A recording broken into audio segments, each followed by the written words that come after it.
अस्सलामुअलैकुम दोस्तों, कैसे हैं आप सब। उम्मीद करता हूं जो आप लोग खैरियत से होंगे और अपने इम्तिहान की तैयारी कर रहे होंगे। तो दोस्तों, आज हम लोग लेकर के आए हैं दरख्शां उर्दू दर्जा 10 सबक नंबर 7 यानी कि चैप्टर नंबर 7, जिसका नाम है मज़मून है एक रिया। रिया नाम से एक मज़मून है, उसी का जो मोस्ट वीवीआई ऑब्जेक्टिव क्वेश्चंस होगा उसको हम लोग यहाँ पे डिस्कस करेंगे। तो अगर आपने पिछले वीडियोस को नहीं देखे हैं तो उसका डिस्क्रिप्शन में लिंक दिया हुआ है, वहाँ से आप देख सकते हैं। तो चलिए दोस्तों, शुरू करते हैं। पहला क्वेश्चन कह रहा है शामिल निसाब यानी कि आपके किताब में मज़मून है एक रिया। रिया नाम से मज़मून है, उसके मज़मून निगार कौन है, यानी कि इस मज़मून को लिखे कौन है। तो इसका जो मज़मून निगार है वह है सर सैयद अहमद ख़ान। तो आप ध्यान रखेंगे, मज़मून रिया के जो हैं सर सैयद अहमद ख़ान क्या है, मज़मून निगार है। तो ध्यान रखेंगे ये जो रिया है ये क्या है, एक मज़मून है। ध्यान रखेंगे इसको। चलिए अगला सवाल की ओर बढ़ते हैं।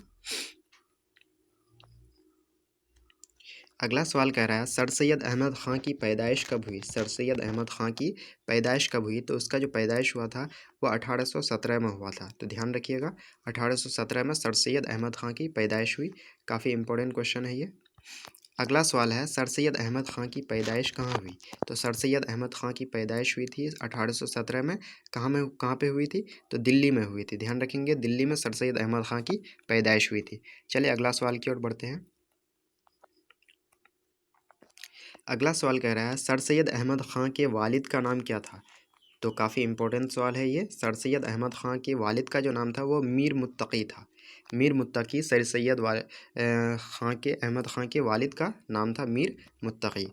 अगला सवाल है सर सैयद अहमद ख़ान के वालिदा का नाम, वालिदा मतलब उसके माता यानी कि अम्मी का नाम क्या था। तो अम्मी का जो नाम था वो अजीज़ुन्निसा बेगम था, यानी कि अजीज़ुन्निसा बेगम सर सैयद अहमद ख़ान के वालिदा का नाम था, यानी कि अम्मी का नाम था। तो काफ़ी इंपॉर्टेंट क्वेश्चन है ये भी, ध्यान रखेंगे आप। चलिए अगला सवाल की ओर बढ़ते हैं। अगला सवाल कह रहा है सर सैयद अहमद ख़ान की तालीम व तरबियत किसके ज़ेर साया हुई। यानी कि सर सैयद अहमद ख़ान की जो है तालीम व तरबियत किसके अंडर में हुई थी, किसके गाइडेंस में हुई थी। तो उसके वालिदा के यानी कि अजीज़ुन्निसा बेगम के ही ज़ेर साया में हुई थी सर सैयद अहमद ख़ान की तालीम व तरबियत। चलिए अगला सवाल की ओर बढ़ते हैं।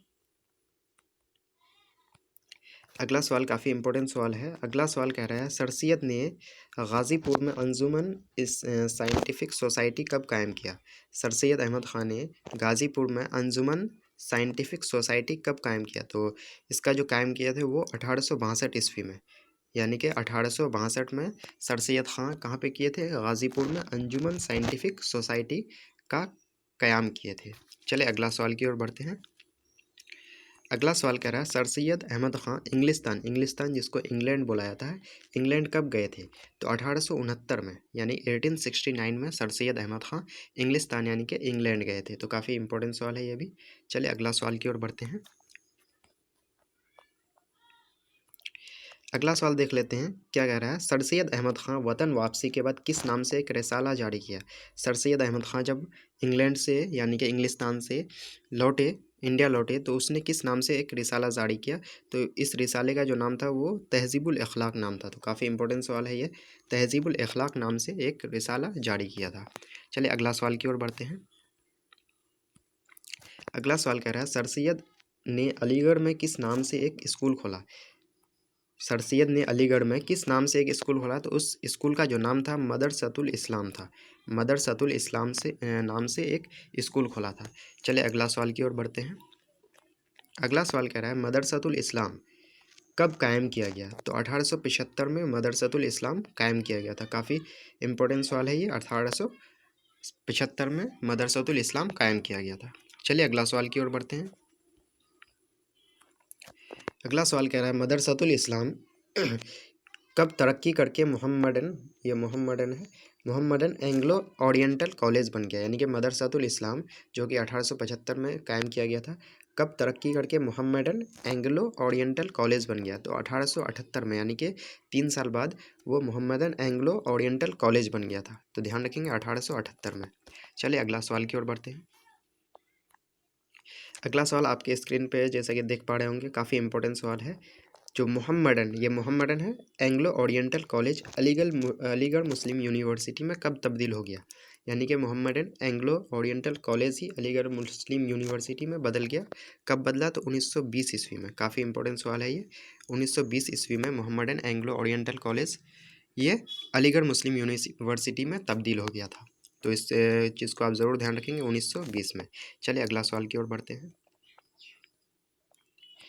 अगला सवाल कह रहा है सर सैयद को सर का खिताब बरतानवी हुकूमत की तरफ से कब मिला? बरतानवी मतलब होता है ब्रिटिश, यानी कि अंग्रेज़ सरकार की तरफ से सर सैयद अहमद ख़ान को सर का खिताब कब मिला था? तो सर का जो खिताब मिला था 1878 ईस्वी में मिला था, यानी कि 1878 में सर सैयद अहमद ख़ान को बरतानवी हुकूमत से, यानी कि इंग्लिश हुकूमत से सर का खिताब मिला था। चलिए अगला सवाल की ओर बढ़ते हैं। अगला सवाल क्या कह रहा है? अगला सवाल कह रहा है सर सैयद की तसानीफ़ का नाम बताएं। सर सैयद की तसानीफ़ का नाम, तो तसानीफ़ का जो नाम है आसार सनादीद है, एक है खुतबात अहमदिया और एक है असबाब बगावत हिंद, असबाब बगावत हिंद। तो ये सारे उसके तसानीफ़ हैं, तो ध्यान रखेंगे आप, काफ़ी इंपॉर्टेंट सवाल है ये भी। चलिए अगला सवाल की ओर बढ़ते हैं। अगला सवाल कह रहा है सर सैयद अहमद ख़ान का इंतकाल कब हुआ? तो सर सैयद अहमद ख़ान का जो इंतकाल हुआ था 1898 ईस्वी में हुआ था, 1898 में। तो काफ़ी इंपॉर्टेंट सवाल है ये भी, तो आप इसको ज़रूर ध्यान रखेंगे। चलिए अगला सवाल की ओर बढ़ते हैं। अगला सवाल जैसा कि देख पा रहे होंगे, सर सैयद अहमद ख़ान का इंतकाल कब हुआ? यानी कि सर सैयद अहमद ख़ान का इंतकाल कहाँ हुआ? तो अलीगढ़ में हुआ था, ध्यान रखेंगे। अलीगढ़ में सर सैयद अहमद ख़ान का इंतकाल हुआ था। अगला सवाल है सर सैयद किस कंपनी में मुलाजमत अख्तियार की? यानी कि सर सैयद अहमद ख़ान जो है किस कंपनी में नौकरी की है? तो ईस्ट इंडिया कंपनी, जैसा कि हम लोग जानते हैं ईस्ट इंडिया कंपनी के बारे में। तो ईस्ट इंडिया कंपनी में ही सर सैयद अहमद ख़ान क्या किए थे? मुलाजमत यानी कि नौकरी किए थे।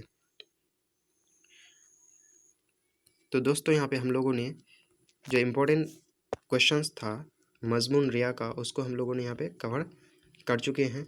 तो अगर आपको वीडियो अच्छा लगे तो वीडियो को लाइक कर दीजिएगा और उर्दू की पूरी तैयारी के लिए टॉपर मिशन चैनल को ज़रूर सब्सक्राइब कर लीजिएगा।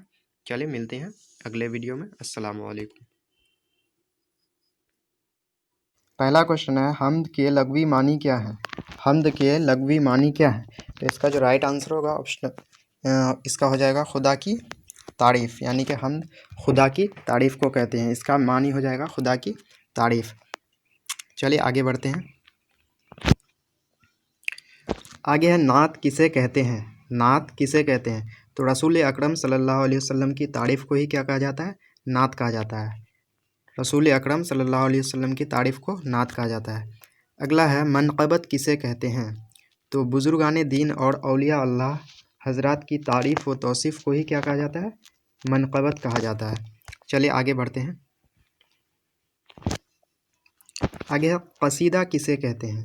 तो जिस नज़्म में शायर किसी बादशाह वक्त की तारीफ़ व तौसीफ़ इनाम की लालच में करता है, यानी कि जिस नज़्म में किसी बादशाह यानी कि जिस उस वक्त के बादशाह की तारीफ़ व तौसीफ़ की जाती है ताकि उसे इनाम दी जाए, तो उसी को क़सीदा कहा जाता है।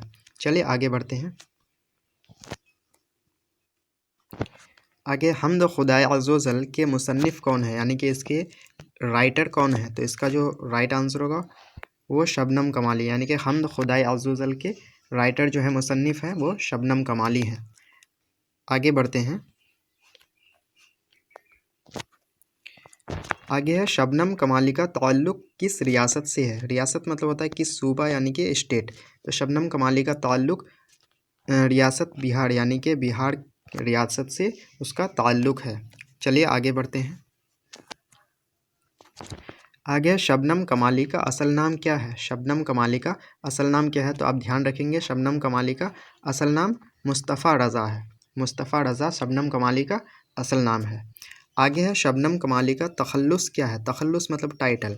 तो शबनम कमाली का जो तखल्लुस है वो शबनम है। ध्यान रखेंगे आप, क्योंकि ऐसे क्वेश्चंस आपके बोर्ड एग्ज़ाम में पूछे जाते हैं। चलिए आगे बढ़ते हैं। आगे शबनम कमाली कब पैदा हुए? शबनम कमाली की पैदाइश कब हुई थी? तो ध्यान रखेंगे 22 जुलाई 1938 को शबनम कमाली पैदा हुए थे, 22 जुलाई 1938। चलिए आगे बढ़ते हैं। आगे है शबनम कमाली कहाँ पैदा हुए? शबनम कमाली कहाँ पैदा हुए? तो बिहार सूबा के सीतामढ़ी जिला के गांव का नाम है पोखरेरा गांव में पैदा हुए थे। यानी कि बिहार सूबा के सीतामढ़ी जिला के पोखरेरा गांव में शबनम कमाली की पैदाइश हुई थी। अगला क्वेश्चन है, शबनम कमाली का इंतकाल कब हुआ? शबनम कमाली का इंतकाल कब हुआ? तो इसका जो सही आंसर होगा वो होगा 2006 ईस्वी में। यानी कि 2006 ईस्वी में शबनम कमाली का इंतकाल हुआ था।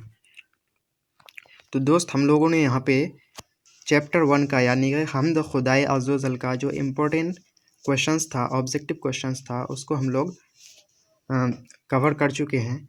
तो दोस्तों, अगर आपको वीडियो अच्छा लगे तो वीडियो को लाइक करें, शेयर करें, और अगर चैनल पर नए हैं तो चैनल को सब्सक्राइब करके बेल आइकन को प्रेस कर दें, क्योंकि यहाँ पे आपको बिहार बोर्ड की पूरी तैयारी करवाई जाएगी।